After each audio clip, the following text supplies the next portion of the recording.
Hello. It's hello. Hello. Hello. Hello there. Welcome back to the Space School Log. Today we're going to find out what would have happened had Obi Wan had a secret daughter with Duchess Satine. Before we begin this video, special thanks to our patrons, voice actors, and everyone else part of my team. Want a chance to win a free lightsaber in the next giveaway? Watch the end of the video, I'll tell you exactly how you can win. Our story begins inside of Mandalorian's throne room. Maul was lifting Satine up in the air, choking her to death. Obi-Wan watched on, wanting to do something. Maul ignited the darksaber, and he pulled the blade around, and before he could kill Satine, Maul was thrown from his feet, dropping the darksaber to the ground, and Duchess Satine too. Maul was thrown out of the window next to the throne, toppling down to the streets below. Obi-Wan turned over his shoulder and saw a young woman with her hand stretched out. She screamed out a wild no, but it was inaudible under the sounds of the Force throwing Maul out of the building. The Death Watch members turned around, and so did Savage, as they looked at the corner of the room to where the Force came from. Obi-Wan pulled his lightsaber to his hand and cut open his locks as he twisted his body around, cutting through the jetpacks of the two Mandalorians next to him. The Mandalorians shot into the ceiling, creating a massive explosion, dropping pieces of debris to the ground below. Obi-Wan pulled Satine to her feet and pushed her towards the young woman, as he turned around to block a lightsaber strike from Savage Obrez, who was beyond angry that Obi-Wan was escaping on his watch. The Death Watch members began to press an assault. Kenobi was quick again in his efforts to beat back Savage, to which he used his lightsaber to deny blaster bolts from the Mandalorian warriors, some of the blaster bolts hitting the men of which they came from. Obi-Wan heard his name as he turned around and ran to usher Satine off the planet. In the palace, they made their way towards the hangar bay and got into a vessel that could take them to the loading dock so they could escape. Satine was in absolute shock at what her daughter had done. She didn't realize her daughter was capable of doing what she did. Because Maul was so focused on Kenobi, his force barrier was down and he didn't see it coming. Kenobi piloted the ship to the landing docks as Maul's Death Watch followed closely behind, until Bo-Katan and her warriors defended Kenobi's vessel carrying Satine and her daughter.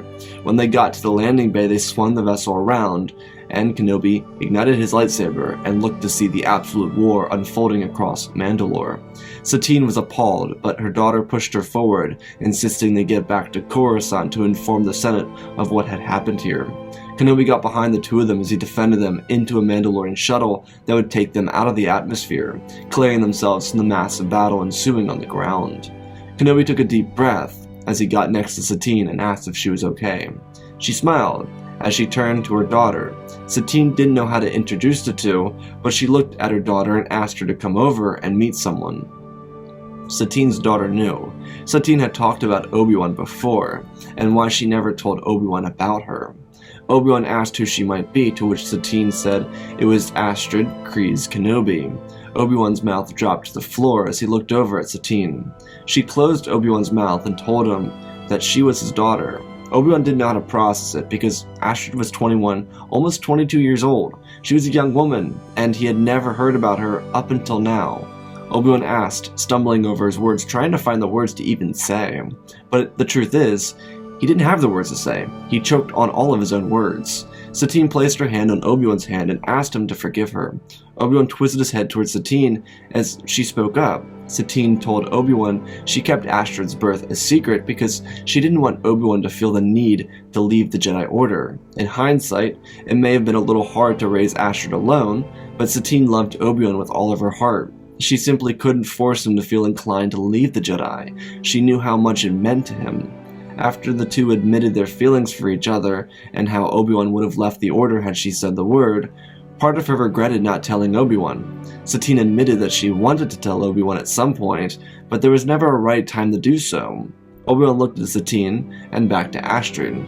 He took a deep breath and smiled before telling Astrid that her eyes were just as beautiful as her mother's. Astrid smiled really deeply as tears shined at the bottom of her eyes.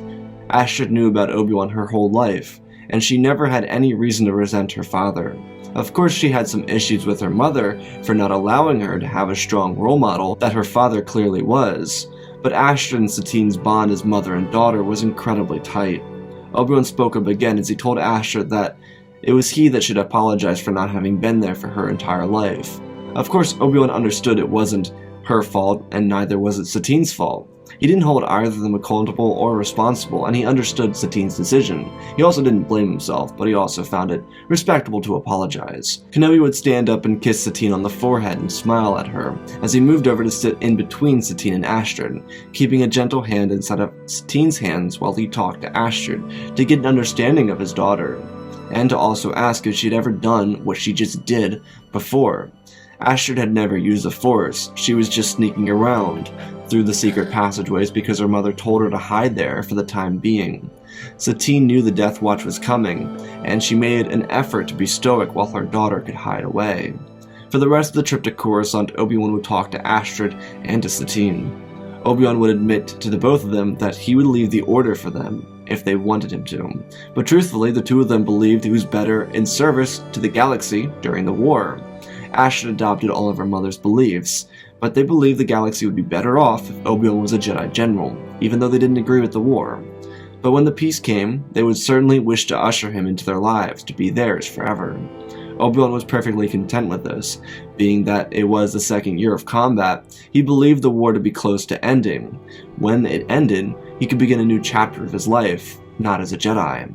Obi-Wan would also learn a lot about his daughter, discovering that she hadn't ever used the Force before, let alone really actually conceptualizing what it was. Most of what she knew about the Force was from her mother's talking about her father. Was there a reason for Astrid to have resentment towards her father? Yes, certainly. But she was a daughter of Obi-Wan, and she was the daughter of Satine. She adopted all of their best qualities. She was outspoken with respect, understanding, courageous, generous, and patient. When they arrived on Coruscant, Satine and Astrid were put up in the Senator's district, thanks to Senator Amidala from Naboo. Because of Satine's leading of the Neutral Systems Coalition, she and Padme were especially close. Obi-Wan would naturally have to depart from Satine and his daughter, but hugs would be shared all around, and yes, a kiss too for Satine would be shared before he returned to the Jedi Temple to inform them of what had happened on Mandalore. It was entirely up to Satine if she wanted to begin talks of joining the Republic and allowing the armies of the Grand Army of the Republic to march down on the Mandalore and conduct war against the Mandalorians. This was a hard decision, because she led a coalition of 1,000 systems, all of them being neutral in the Clone War. That would be a betrayment of her mandate to the people of the galaxy that looked up to Mandalore to keep the peace. So if she joined the Republic, it would ruin the Neutral Systems Coalition. On the other side of things, her people would begin to suffer under Maul's reign. She didn't want her people to suffer, or to see her as weak. So it was a hard decision, mostly because of Mandalore's warrior history. But truth be told, Satine didn't support the warrior past, something that she was often disagreeing with her sister for. Bo-Katan, on the other hand, was much more believer in the way of the Mandalore, but there was a tragic implication that came along with being a warrior society in a peaceful galaxy. Many others around the galaxy didn't like it. Over the last couple decades, while raising her daughter, Satine was able to give Mandalore a new name, a name that rejoiced in the pleasantries of peace, rather than the shiftiness of a warrior pride. Truthfully, the warrior ways of the Mandalore were repugnant to just about everyone in the galaxy. They were the laughingstock for it too. Satine was able to erase that imagery because she brought pride to Mandalore through the representation on not just the galactic stage, but in a worldly position. Historically, while it was cool for the Mandalorians to have their cool armor and be spiteful towards every living being in the galaxy, it just resulted in them getting glassed by a bigger, stronger opponent. Because if all you do is critically acclaim yourself as an amazing warrior, then eventually someone with a bigger weapon is going to shut you up. Something persistent throughout Mandalorian history. Had Bo-Katan been the older sister, there's a chance that she would have already gotten abused by the Separatists or the Republic for following in the way of the Mandalore. But because of Satine, Mandalore was able to avoid a tragic outcome. Mandalore was the rising inspiration for planets across the galaxy that wanted something more than to collaborate with the Republic or the Separatists in the Clone War. She stood for peace, and so did Mandalore, an ideal that the galaxy was chasing after. Astrid understood the implications of her mother's struggles. She supported her mother through thick and thin, and that's where a lot of her maturity came from. Astrid spent most of her life surrounded by adults, and she adopted to a language that they used as a child. She believed that maybe there was a way to meet the Republic halfway by using some old rules from the Old Republic that involved the Sith. Satine believed her daughter was right, but she would need some assistance of a Republic senator with the kind of knowledge to support a case against the Senate, something that would befuddle the brilliant Chancellor of the Republic and allow Mandalore to remain neutral in the face of adversity. There was also another pressing matter. Mandalore had treaties with the Republic that were centuries old. If she broke those, then she would be undoing generations worth of work in the name of peace. It was a hard decision, but there was really something that they had to do. They just needed to figure out how to do it. Inside the Jedi Temple, Obi Wan was relentless. He couldn't stop thinking about it. Him and Satine were young, and they fell in love because of the time they were together. It wasn't immediate, but they were with each other through thick and thin. Obi Wan hadn't thought about it, and while he always thought about Satine, he never realized. Obi Wan laid awake for nights. He really did love Satine with all of his heart. He just never realized how the mutual feelings were. Maybe the importance of communication, or simply it was just the love that Satine had for Obi-Wan, to not let him feel as if he should leave the Jedi Order for her. Something that took a lot of love to give to someone. To give up what she wanted to allow Obi-Wan what she believed he wanted. After a couple nights of standstill in the Senate and lack of sleep for both Obi-Wan and Satine, the two of them would find time to talk to each other. One-on-one time between lovers and one-on-one time between mom and dad. The two of them would talk about an assortment of things. One of them being Obi-Wan offering up his and Anakin's services to her as they head back to Mandalore to defeat Maul and Savage, with the help of Bo-Katan. Satine admitted that the idea was generous, but the truth is, Maul had too many members of Death Watch on his side. Obi-Wan and Anakin would need help of the clones, which would be an illegal gesture by the Republic. Obi-Wan suggested suiting up the best men in ordinary outfits and attacking the Death Watch in secrecy. Guerrilla warfare, if you will. Satine actually liked the idea of it. Not the war part, but the idea of keeping Mandalore neutral. That part she liked a lot. After talking politics for some time, the two of them would talk about their daughter, to which Obi-Wan expressed that after the war he would like to teach her about the Force and show her what she was capable of doing. But he asked if he could have Satine's permission in doing so. Satine called Obi-Wan silly. She didn't need to ask for her permission. Astrid was their daughter, but it was up to Astrid if she wanted to learn the ways of the Force. Obi-Wan of course understood. The two of them would continue to talk late into the night, to which they would slowly but surely fall asleep, leaning into each other in the most subtle and innocent way. Astrid would stumble in on the two of them, and it would be a moment that she would forever cherish. The first time she ever saw her mother sleeping peacefully, and the first time she ever saw the love that her father had for her mother. Obi-Wan's arm was draped around Satine's back, and her head was gently nestled next to his. It was sweet, beautiful, and peaceful. In the morning, Obi-Wan informed Satine that he would talk to Anakin about what they had talked about the previous night, and make sure that she could secure Mandalore without risking her place in the Neutral Systems Coalition. Obi-Wan would find a tired Anakin after his latest deployment and talk to him about the idea. Anakin could tell how much Satine meant to Obi-Wan, and Anakin knew that Obi-Wan would do the same for him with Padme. It was an unspoken thing for Obi-Wan and Anakin. Both of them knew that Obi-Wan knew about Anakin and Padme, but they never addressed it. It was like the secret that they never talked about. After Anakin got some rest, he and Obi-Wan gathered up the best of their men. Waxer, Boyle, Fives, Echo, Jesse, Rex, Cody, and several more men, and informed them of their special task. The Jedi would inform them that they were going to be doing this under secrecy, and to not talk about this outside of this mission, giving all of them the option to leave the mission if they so wanted. All of the men stuck by it, and it was decided that they would go in on behalf of Mandalore and save them from the Sith. The main mission was to kill Gar Saxon, Darth Maul, and Savage Oprez. Fortunately for the three of them, Sidious hadn't found his way to Mandalore. The Dark Lord was never informed about the two Sith being there until the Senate hearings began. And because of the Senate hearings, he couldn't just leave Coruscant and deal with them.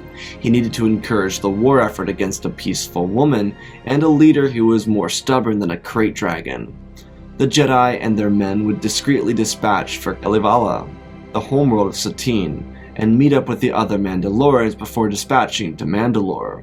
The mission wasn't approved by the Jedi Council or the Republic itself. The entire mission was secretive without the knowledge of the Jedi or the Republic knowing what they were doing.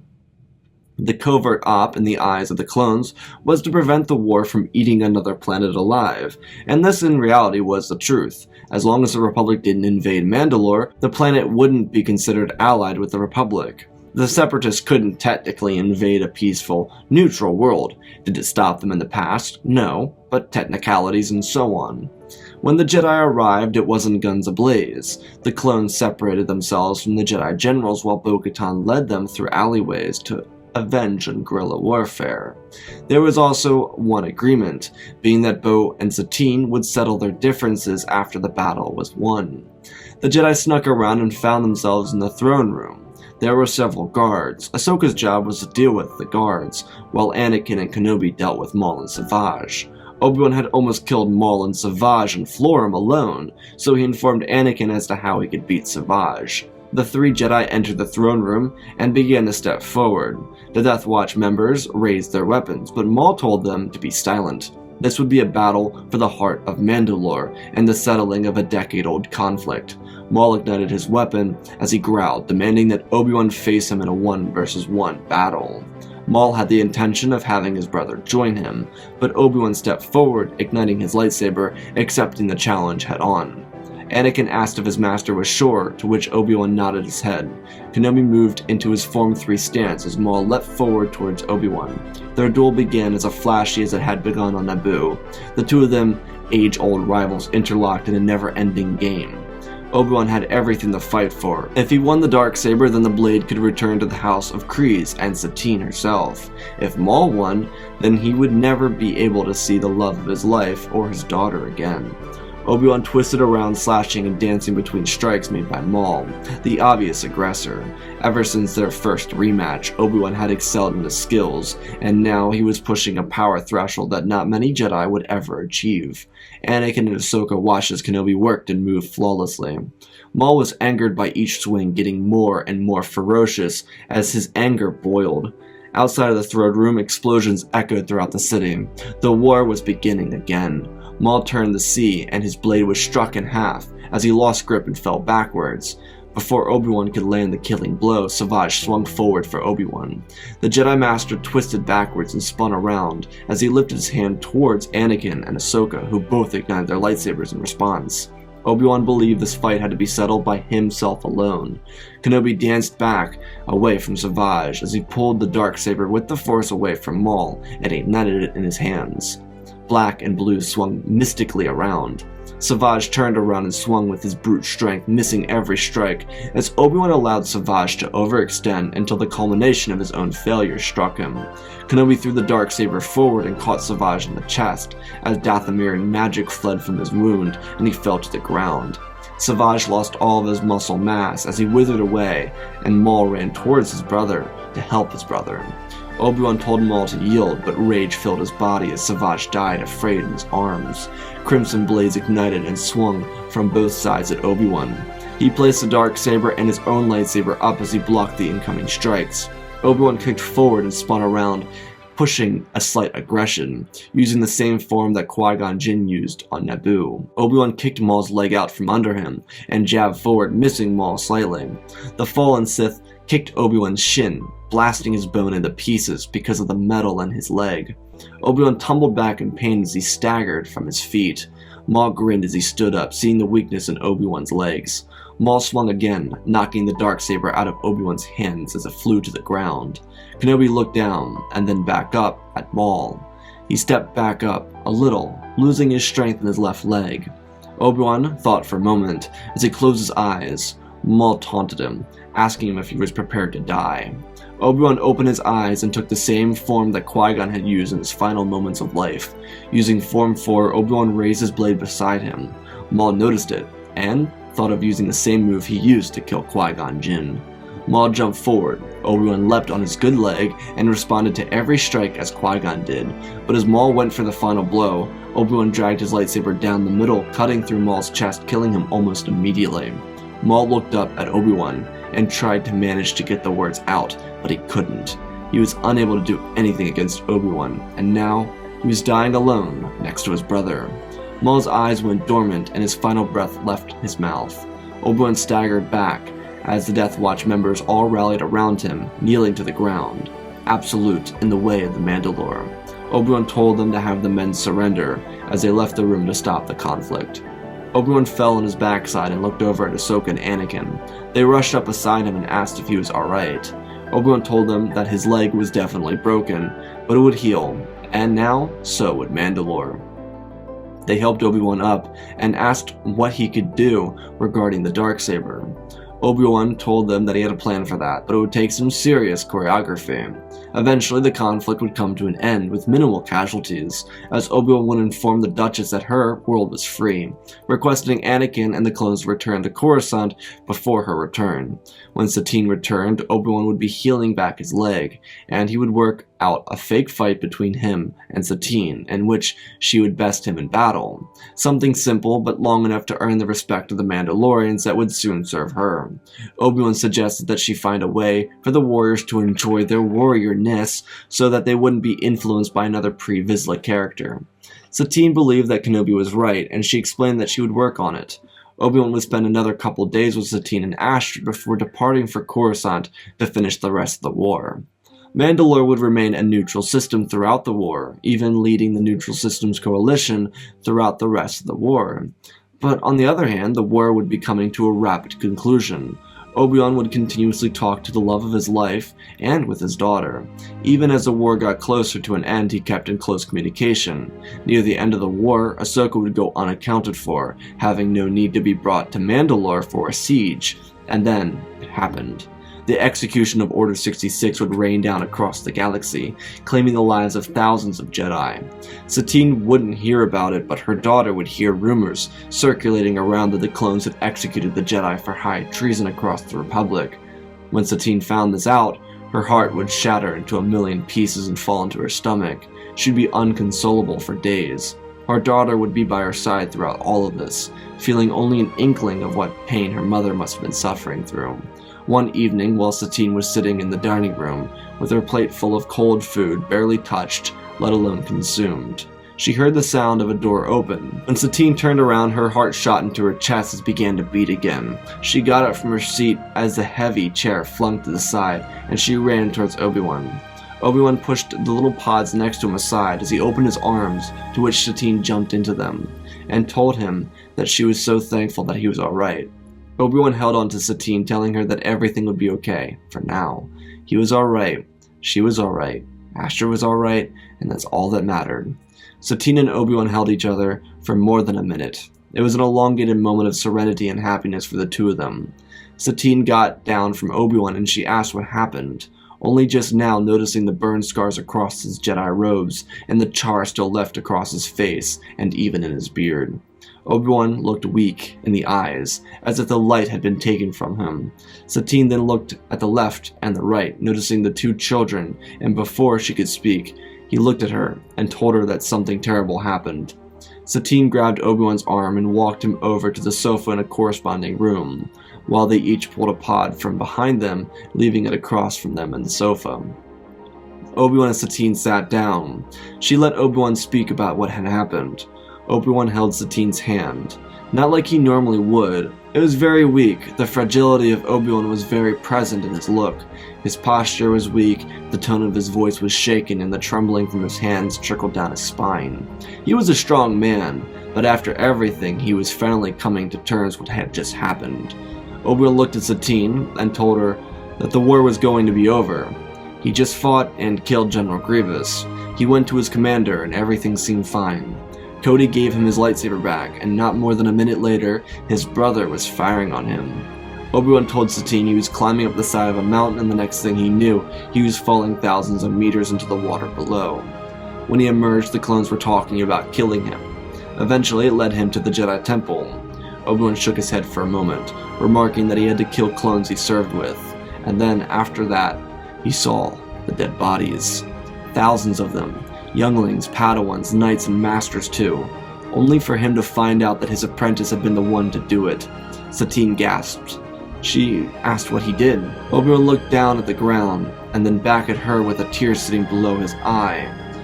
He told her that he asked Anakin's wife to take him to Anakin. She denied him, so he snuck aboard her ship. When he arrived at Mustafar, Anakin was gone, consumed by Darth Vader. This man choked Padme and then fought Obi Wan. At the end, he killed Vader, but he left him to die. Obi Wan couldn't do it himself. He couldn't climb down the lava bank and kill the boy who was meant to be trained by him. He was so scared, screaming up at him, telling him he hated him. Satine rubbed Obi Wan's hand as he continued. He took Padme to Polis Massa. She gave birth to Anakin's son and daughter, Luke and Leia. And then she died too, of a broken heart. Yoda wanted them split up, one to go to Alderaan and the other to Tatooine, but Obi-Wan expressed they needed to be trained. Palpatine was the Sith Lord, and he now controlled the Galactic Empire. Satine apologized to Obi-Wan for his losses, and all he could do was sit there, limp, his eyes fixated on the floor, as if he was still looking down at the boy he failed. Satine wrapped her arms around Obi-Wan, and his head fell limp onto her shoulder. She rubbed his back and told him that everything would be alright. A moment later, Astrid walked in and ran over to her parents' side. She didn't need to know. She just knew. She could feel the distress. It was similar to her mother's, but she knew it was her father's. The palace would be silent. Luke and Leia would be taken care of by the palace caretakers for a short while, taking care of nursing and all. Satine kept with Obi-Wan for most of the time.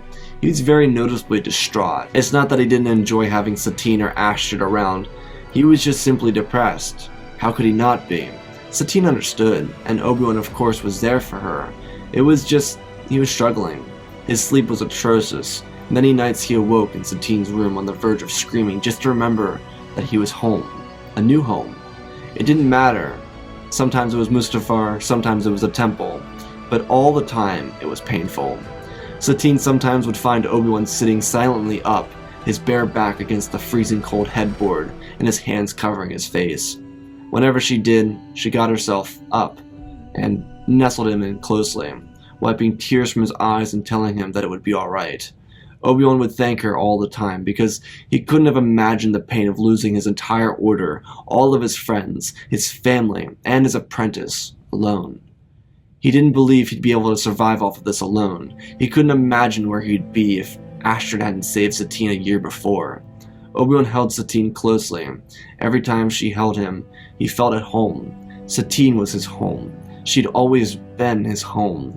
Star-crossed lovers, twin flames, or soulmates, whichever have you, she was always Obi-Wan's home. Without her, he would have been lost. Imagining the thought of living alone on Tatooine, the same place where Anakin grew up, hiding away with no one but the hopes of training Luke when he was of age, not even knowing that Uncle Owen would forbid him from doing so at some point in his life. Obi-Wan slowly got better. It was hard. The memories of Mustafar still ate away at him. Something that would slowly help Obi-Wan get back into being himself would be training his daughter, Astrid. It would go exceptionally well. Astrid was talented with the Force, and she got that from her dear old dad. Satine would watch Obi-Wan come back to life, the more time he spent with their daughter, and it made her so happy. Obi-Wan and Astrid would train in the throne room, and Satine could watch them from there. The two of them would spend months training. Obi-Wan during this time would propose to Satine, asking for her hand in marriage. It would obviously have to be a secret wedding, being that Obi-Wan was a former Jedi, but she would accept it hastily and happily. It would be a beautiful private ceremony. As time moved on, so did Obi-Wan. He happily enjoyed living life with his wife and his daughter. Luke and Leia were welcomed into the family as adopted children, and Astrid accepted them as her adopted siblings. After 3 years of happiness in the Kree's Kenobi house, the dark shadow of the Empire would arrive on Mandalore. It wouldn't be in the sign of war, but a vessel of death would arrive in his Imperial shuttle on the landing docks. When Kenobi felt the presence, he couldn't believe it. He was shocked to say the least, but Obi-Wan had continued his connection to the Force, and even came to learn what he was fully capable of within the Force. His time with Satine, Astrid, Luke, and Leia all allowed him to feel more at peace with not just himself, but the Force as well. This opened him up to many possibilities he didn't realize he had. Obi-Wan told Satine and Astrid to get to a safe location within the palace. He would be back once he was finished. Obi-Wan knew the presence, but he couldn't believe it himself.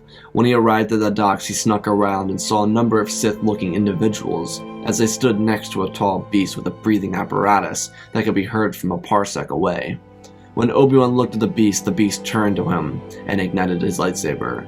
Obi-Wan stood up and ignited his own as he looked at the Sith Lord and the Inquisitors who all rallied next to him.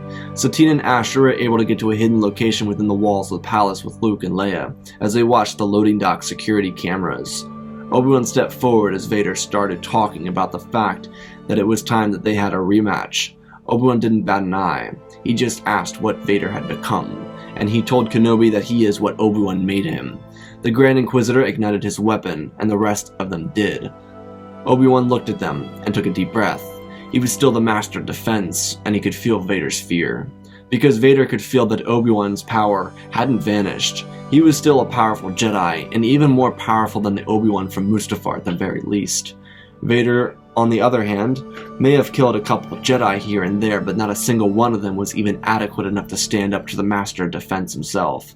The Inquisitors ran in first as Obi-Wan backpedaled, a dodge to strike, blocking another and parrying one from the Grand Inquisitor himself.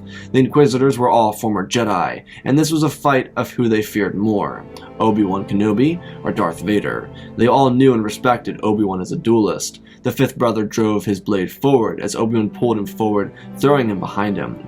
Kenobi rolled around and turned to see Vader, to which he parried the strike from the metallic beast before throwing Vader's blade back and using the Force to push Darth across the landing dock. The seventh sister and the eighth brother ran forward, slicing at Kenobi, as he struck at one of them, dodging another, cutting across one of their backs, dropping them instantaneously.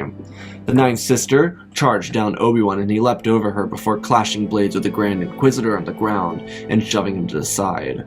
Obi-Wan threw the Force at the fifth brother, crushing his blade and tossing him off the loading dock, leaving him to fall to his death down below. The second sister threw her blade at Kenobi, to which he deflected it, but the recoil of the blade threw him off balance, to which he was smacked in the face by the ninth sister, dropping him to the ground. The ninth sister jabbed at the ground as Kenobi rolled back just enough to miss it. He kicked her forearm, shifting the bone out of place as he spun around and caught the Grand Inquisitor in a parry, blocking another strike from the Grand Inquisitor and then slashing down across his blade and cutting into his chest, similarly to how he killed Maul. The seventh sister looked at the eighth brother and took his weapon, realizing that he had died from Kenobi's hit on him. As she charged Obi-Wan, Kenobi pulled the ninth sister forward and spun around her, using her as defense as the second sister killed her herself.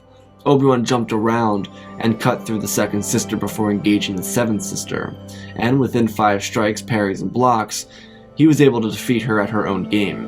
Obi-Wan looked around, he finished off the Inquisitors, and now came the real threat.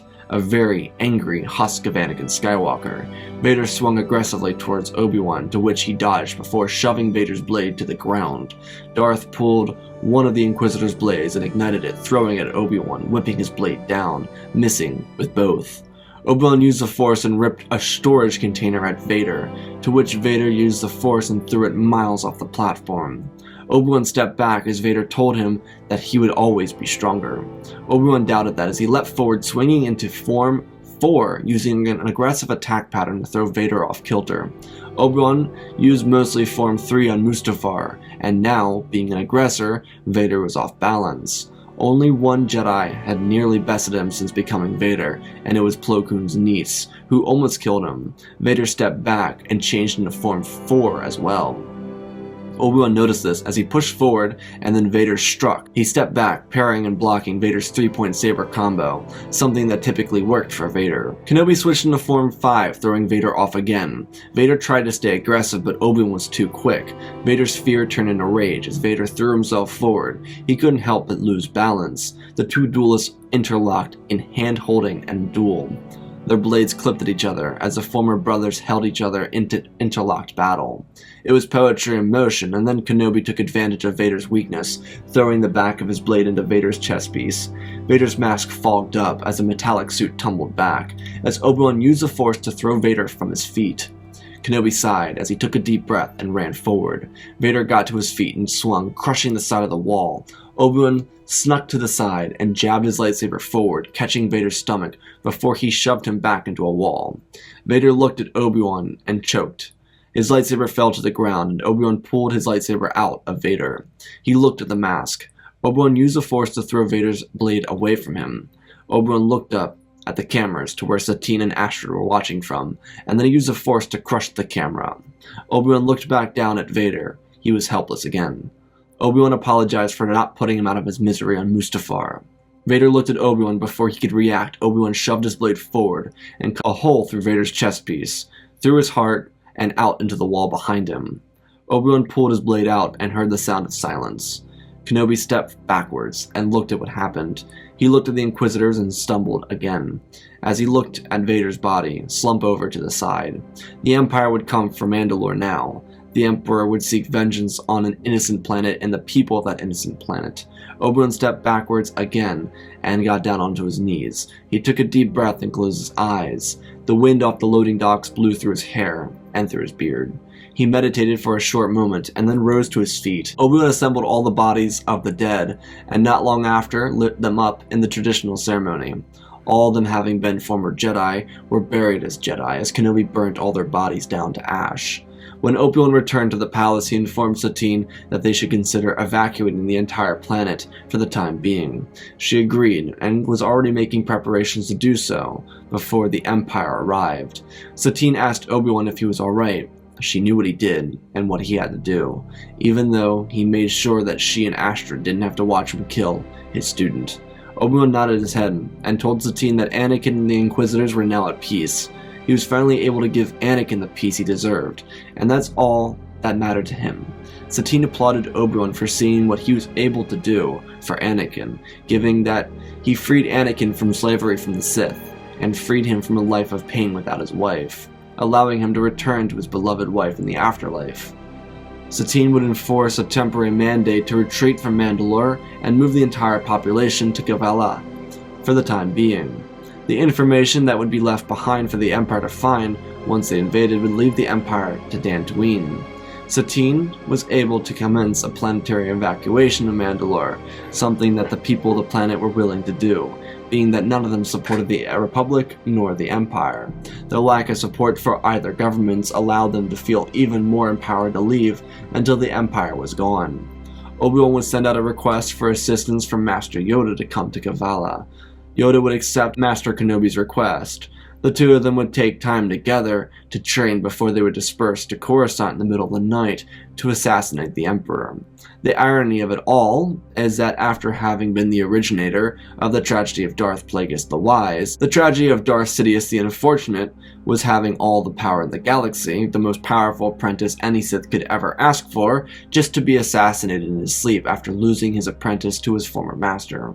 The assassination would put the Empire in a tailspin, pulling any and all troops away from the Outer Rim worlds. This would also pull troops originally scheduled to head towards Mandalore away from Mandalore. Kenobi and Satine would return to Mandalore, and so would the people too. The tragedy would be averted, and the Sith would be completely gone from the galaxy, and the body of Sidious disposed of. There was no chance for a Sith revival. The Empire, on the other hand, would head back towards the hands of the Senate. What would this do? Would be unforeseen. But firstly, the Senate would focus on a new line of leadership for the Empire. No more emperors. With people disagreeing with the militaristic approach years after the end of the Clone Wars, people demand that Order 66 be revoked, for it having no real reason to be around inside of the Senate. While the Empire would spend years reforming and working on bettering itself without the Emperor, Obi-Wan would be a free man, and instead of going back to the Jedi, he would settle down on Mandalore with the love of his life. Astrid would have the opportunity to go out into the galaxy, but she decided to stay at home with Mom and Dad, and help raise her younger siblings. Obi-Wan and Satine would be able to certify their marriage in front of the Mandalorian people. The wedding would be huge, and the celebration would be even larger. The two of them would live the lives that they always deserved, and always longed for with each other. Astrid would continue to learn the ways of the Force from her father, and she would continue to excel in the Force. And for Luke and Leia, they would not only be the spitting image of their mother and father, but they would come to learn of their birth parents as they would have wanted to be known as. Anakin, the hero of the Jedi, and Padme, the hero of the Republic. The atrocities of Vader would be kept from them, and because Vader was never the representative of Anakin Skywalker. The Jedi in their own way would reform, but all that mattered to Obi-Wan was that the life he got to enjoy with the love of his life, spent surrounded by his family, and the only one he ever needed, and at that, the only home he ever truly desired. The family of Astrid, Luke, and Leia, and the home that to him was simply Satine. And that, ladies and gentlemen, is our story. Again, special thanks to Benjamin Wells, Jonathan, Pimp Daddy Bane, Icy Raptor, Apollo, Madman Stews, Anakin003, Gort, and Flynn Van Cease for supporting the channel. Let's hit 1,000 likes on this video. We got tons of videos coming out. Thanks to the patrons for actually choosing a video. You didn't really help. It was an even poll. Seriously, guys? I'm just playing with you guys. It was actually really pretty funny for me. I opened up the poll and I was like, guys, you guys are supposed to vote, and it was dead even. It changed after I took a screenshot, but I already started writing. So, if you want a chance to vote for future videos, join the Patreon. Otherwise, check out the Twitch community Discord and Patreon to support me in other ways. If you see what else, let me know below. Read the comments between the crossovers. And let's talk about the giveaway down below. Go down below. There's the pinned comment. Write your name on the doc. It's in the pinned comment. That's what I have to do. Shoot 50,000 subscribers. Let's hit 50,000 subscribers. I'll give away 3 lightsabers when we hit 50k. Otherwise, don't pay attention to the guy in the comments. That's not me. He's a loser, and I am not a loser. So, let's talk about the story. The value of Satine. Okay, so there's no easy way to go about this. I am not a Mandalorian truelist, or whatever it's called. I don't really care for the way of the Mandalore. I just don't. I make that very clear in my videos, and that's just how I feel about it. Does that make me biased towards Satine? Not at all. And I just want to make that very clear before I talk about this. The way I talk about Mandalore in this video, I know people are not going to like. I know there are a lot of people that are very true to the Mandalorian ways. But, hear me out. Mandalore is essentially in our cultured society if Sparta was still around. You know how effing annoying that would be? Having a Sparta still around, that's kind of annoying. It's like, oh yeah, we're warriors. Who cares? I don't care. It's just really lame. And that's how I feel about Mandalore. It's like an evolved galaxy. Everyone has this amazing potential to go anywhere in the galaxy they want. They could travel through light speed. There's lightsabers, there's blasters. It's like you can force FaceTime call people. Like there's so many things you can do in this galaxy, and yet these people decide to be warriors for centuries. And every time they do it, they get glassed by somebody, which is what I loved. And I can't tell you how much I loved the Night of 1,000 Tears. Thank you so much, Bo-Katan. I hate you. Anyways, other than that, Satine, in my opinion, is a redemption for Mandalore. I know I just went on a little tangent. I already made a whole thing about Bo-Katan. I know you guys may have not seen it, but it's hidden somewhere in the channel. It's hidden in a playlist called Star Wars Memes, and I made it because I disdain Bo-Katan. Not because she's badly written, just because I don't like her character. She's actually really well written. But Satine. We were talking about Satine. And Satine, I really like Satine. I've mentioned this before, but Satine is a savior for Mandalore. She just is. She's a new era. She's someone that, like, she leads a coalition of 1,000 star systems. You know how many star systems that is? That's a lot of star systems. 1,000 star systems. 1,000 star systems. That's a lot of star systems. Can I say that enough times? I don't think so. She leads that. You know how big that is? Mandalore is the pivotal point of peace in the Clone Wars, a neutral systems coalition. She is leading 1,000 planets, not because she's a warrior, but because she holds to the ideals of peace. Does that backfire? Yes. But if she had some security, maybe it wouldn't backfire. Other than that, this whole peaceful thing kind of works. So, the value of Satine, right there. That's kind of the value of Satine. The value of Satine is that Mandalore doesn't get nuked every 2 seconds by the Empire. The value of Astrid. Okay, so Astrid is kind of a backseat character in the story, and that's not originally what I was going to do. Originally, I was kind of going to do... I always knew Luke and Leia were going to be involved in the story somehow, but I was originally going to go to Tatooine. But I decided to start the story at a different point. I started the story in the Mandalorian throne room instead of Satine just being like, oh yeah, by the way, you have a daughter. So it made more sense for it to naturally happen this way instead of Satine just being like, oh yeah, you have a daughter. And that made more sense in the concept of the story, is just having a natural introduction where Astrid accidentally harnesses the power of the Force, and she's like, oh wow, that's kind of cool. I kind of can do that, and didn't know I could do that. And Obi Wan was like, what the hell is that? And the value of Astrid in the story is saving Satine. That's her value in the story. And then after that is who she is for Obi Wan. And who she is for Obi Wan is kind of this redemption arc. The same kind of thing that Leia is for Obi Wan in the Obi Wan Kenobi show. I know you guys, not all of you like that show. I like the show. I just happen to like things. That sounds really passive aggressive. Just trust me, it's not. I just like to like things. That's just who I am as a person. I have no hate in my heart for anything except for maybe the Dallas Cowboys, but that's another story for another time. The value of Astrid is to give Obi-Wan, this redemption arc, and eventually in the story. She was always meant to have that part, regardless of when the story started, but she was always meant to fill that role that Leia filled in the Kenobi show. So, the effect of having Satine after Anakin's death is something I wanted to talk about, because I very much so like how Kenobi approaches Obi-Wan as a character, because it's accurately depicting someone who lost everything, right?